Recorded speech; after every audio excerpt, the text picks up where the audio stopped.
আসসালামু আলাইকুম, চলো জানিও শিখি।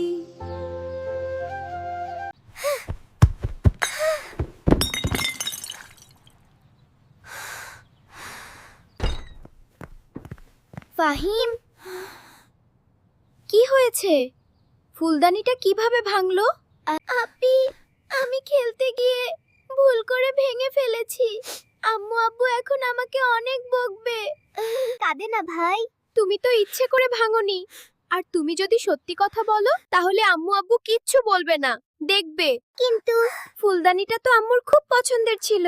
আমি জানি জানি, কিন্তু সততা আল্লাহর কাছে আরো বেশি পছন্দের। চলো আমরা একসাথে গিয়ে সব খুলে বলি। আমি তোমার সাথে আছি। আরে তোমরা এখানে?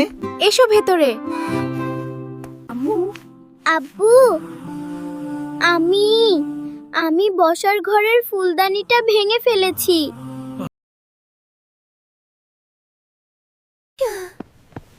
তুমি যে ভয় না পেয়ে সত্যি কথা বলেছো, এতে আমি আর তোমার আম্মু অনেক বেশি খুশি হয়েছি। আমার সোনা ছেলে ফুলদানির জন্য একদম মন খারাপ করবে না। তুমি যে সত্যি বলেছো। এটাই আমাদের জন্য সবচেয়ে বড় উপহার। আর ফাতেমা, তুমি তোমার ছোট ভাইকে সঠিক পথ দেখিয়েছো, এজন্য তোমাকেও ধন্যবাদ।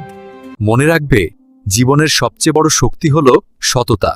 পরিস্থিতি যাই হোক না কেন, তোমরা সবসময় সত্যের পথে থাকবে। আবার দেখা হবে। বিদায় বন্ধুরা, আল্লাহ হাফেজ।